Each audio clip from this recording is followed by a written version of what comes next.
Creating an account. So first you'll want to create an account. Now you can do this by going to robertspaceindustriescom/enlist or via my link boardgamer.co.uk/enlist. This will automatically populate the page with a referral code giving you 5,000 UEC, which is the in-game currency, for free, as well as someone in my community some perks for recruiting. If you have a friend that has Star Citzen that you want to give that perk to, then put their referral code here instead. A couple of notes. Your login ID is only known by you and customer support. So treat it almost like a second password when you put your login ID in. And it can't be the same as your handle or moniker. And your handle and community moniker are what are shown in-game or on the Spectrum forums.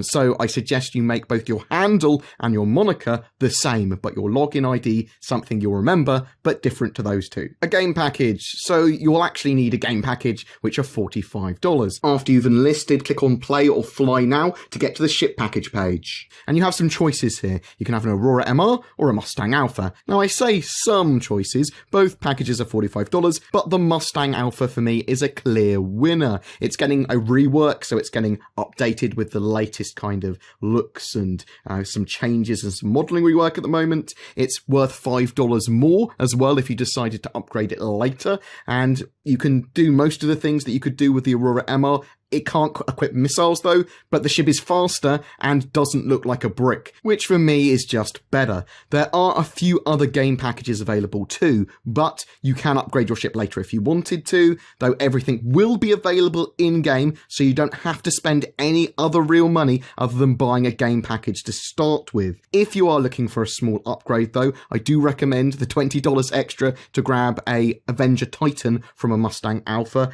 The Avenger Titan is a solid all-round ship, but is pretty much better at everything than the standard Aurora or Alpha that you can get. But that's something you, again, as I said, you can decide on later if you're really in love with the game. At this time, as well, you can also grab Squadron 42 as a $15 add-on. Squadron 42 is that single-player campaign of Star Citizen and is a AAA game in its own right. It's connected to the persistent universe multiplayer, however, allowing you some perks for playing through the campaign on your account. Grab it if you think you are going to be playing Squadron 42. If you like the idea of it, great. If you don't, then leave it. Next, you'll want to grab the downloader and install the game. You can get this via robertspaceindustriescom/download. Grab the launcher by clicking the download installer button, run it and install it to an SSD if possible. Run the launcher and download the game. The game is currently around 38 gig after it's been downloaded and unpacked onto your hard drive. You can then launch the game via that launcher just by clicking launch, and then wham, you're in the game.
You can land manually if you want, or you can hold N and it will automatically land you. Nice and simple. I'm not going to do that. No, let me out. Let me out.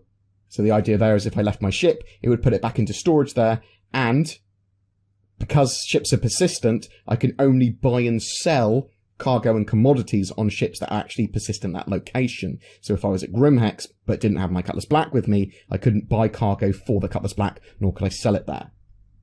So what can we do in space? What are the game loops? Well, there's missions, there's cargo, and there's some cool exploration-y stuff. So let's jump into the Mobiglass and let's show you how to navigate around the verse to start with. Bring up the Mobiglass, then click on this little button in the middle. That's the star map.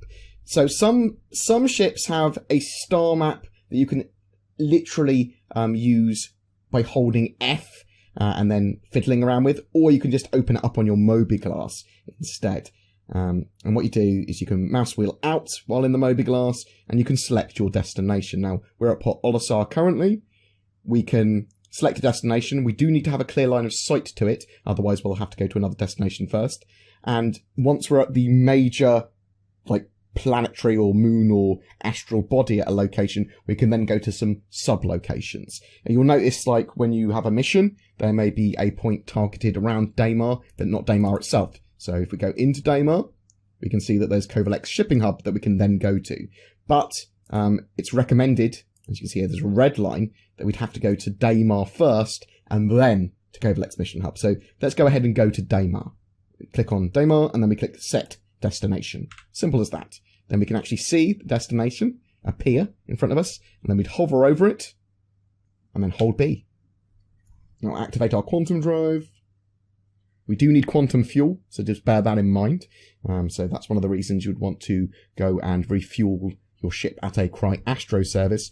And when you'll buy a Cry Astro service, this is a good one actually to remember, press F1 again, and then literally on your Mobiglass, there is a Cry Astro service services that you will then click on what you want service-wise, whether you want repair, restock, fuel, for your ship, literally for the afterburner, or fuel for the quantum engine, or quantum fuel tanks.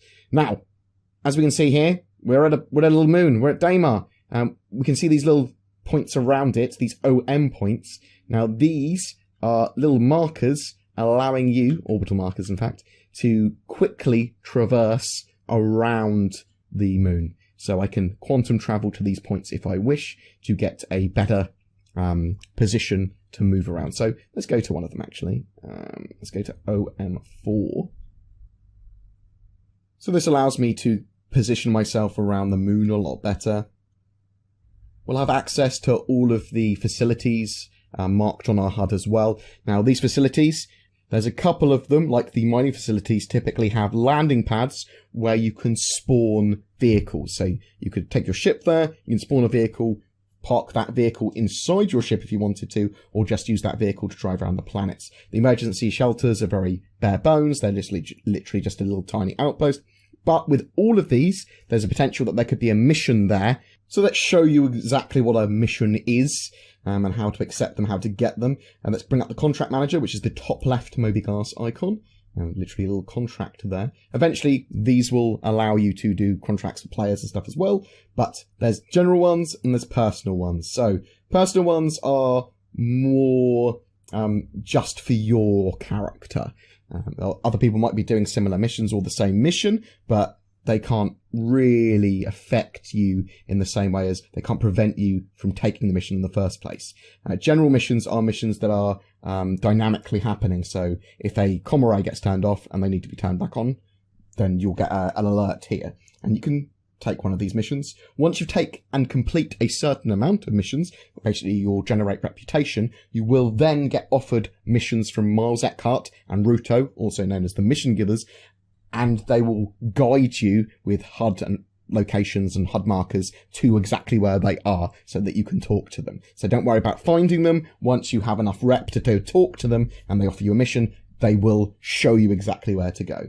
But you take a mission, you can have a quick read about it, and then you can accept it if you're happy to do it. Sometimes it will give you a lot of details where the location everything is and what the mission is. Sometimes it will give you quite loose data, but it will still, once you take the mission, it will show in your HUD, but also your star map exactly where that mission is. As you can see to the top left there, it has shown me where it is. So I can point there. I would need to mark it on my star map though to actually go there. So then in this situation I would have to go to a station like Comrade 472 and then go to Selin and then go to the wreck site. But then I could complete the mission by doing whatever requirements it is. When landing on planets, there's nothing particularly special you need to know, other than, I suppose, Afterburner. So Afterburner's changed a little bit. You can hold Shift now, and you can move around with Afterburner. It will slow you down as you move. But if you don't move around, if you go in a straight line, we'll eventually go into second stage Afterburner, which is effectively cruise mode that we previously had a while ago, normally around 1,000 plus meters per second. And this will allow you to very quickly get to a planet's surface from an orbital marker or from straight from quantum travel. So there are some things you need to remember from this, is that you will hit the surface very quickly if you're in stage 2 Afterburner. So just be aware that when you're getting closer to the planet's surface, when it looks very big and very detailed, slow down. I always go down to my normal traversal speed. So literally when you think you're getting very close, just move and you'll see your Afterburner speed rapidly drop. And then when you think you're very close, within a few kilometers of the surface, put your landing gear out with N. That's a good kind of newbie guide to how to get to planet surfaces without exploding, ramming them, bouncing off them, or whatever.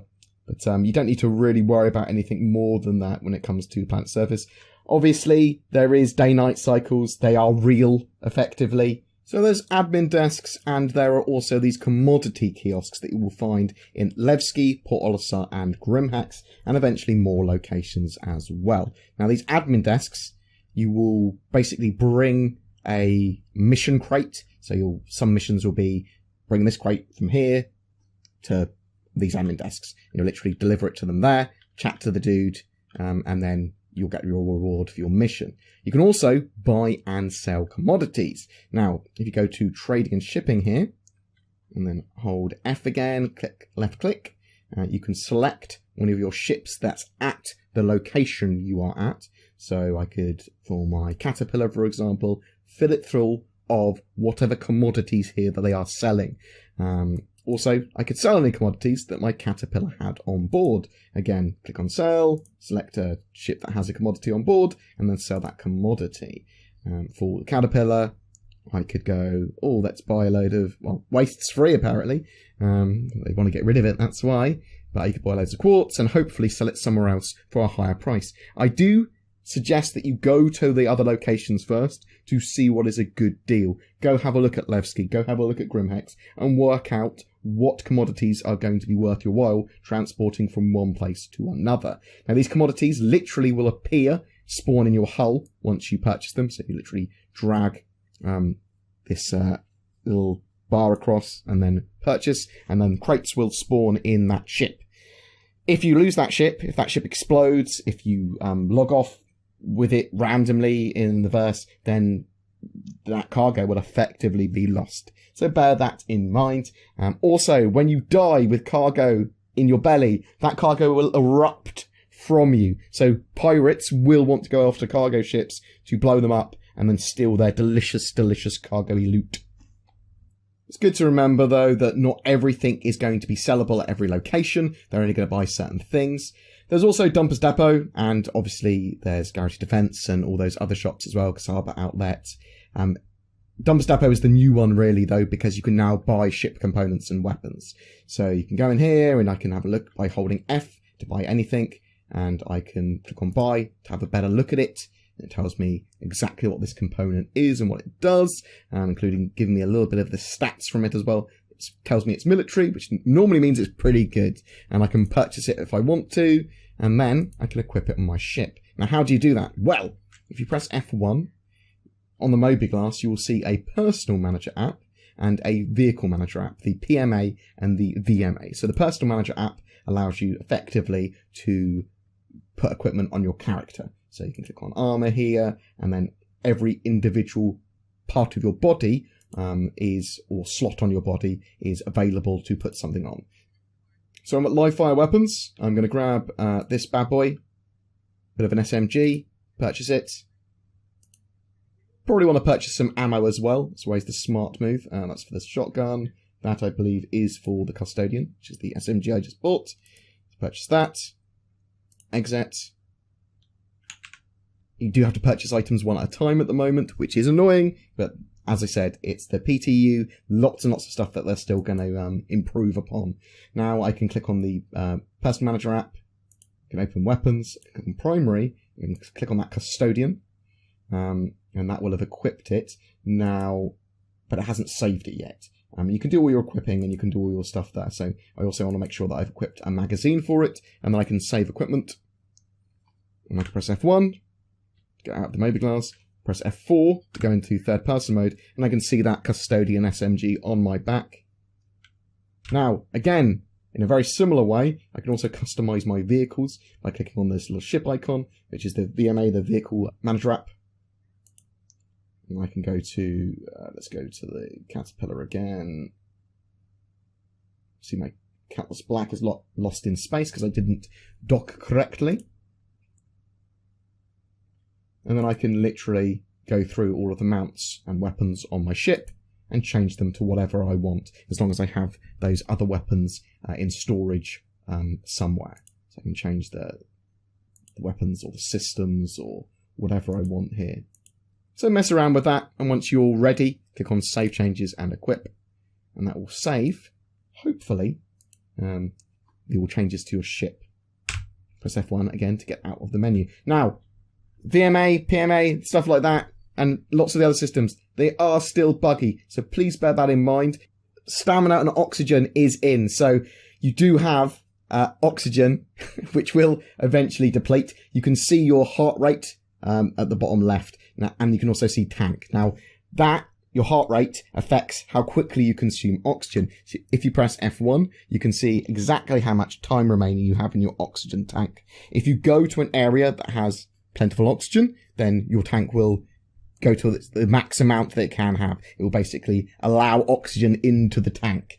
But if you're on a planet like Daymar or something, or in the vacuum of space, then you need to occasionally check to see how much oxygen you've got remaining. You might have to get back to your ship. You might have to get back to an outpost or something where oxygen is available. So just bear that in mind. And the more active you are, the quicker your vitals are going to go up. If you get shot at, if you're running in heavy armor, that sort of stuff, that is going to affect your heart rate and therefore consume oxygen significantly quicker and reduce this hour and 24 minutes much quicker than it would otherwise. And because stamina is in, if I get my heart rate really high and I'm out of breath, when I try and aim, you see my heart rate actually goes alert, and I can pass out by doing too many stupid things. So I was doing lots of squats there, and eventually I passed out. Now, sometimes the game will prevent you from doing something that will make you pass out, or something that's taking too much of your energy.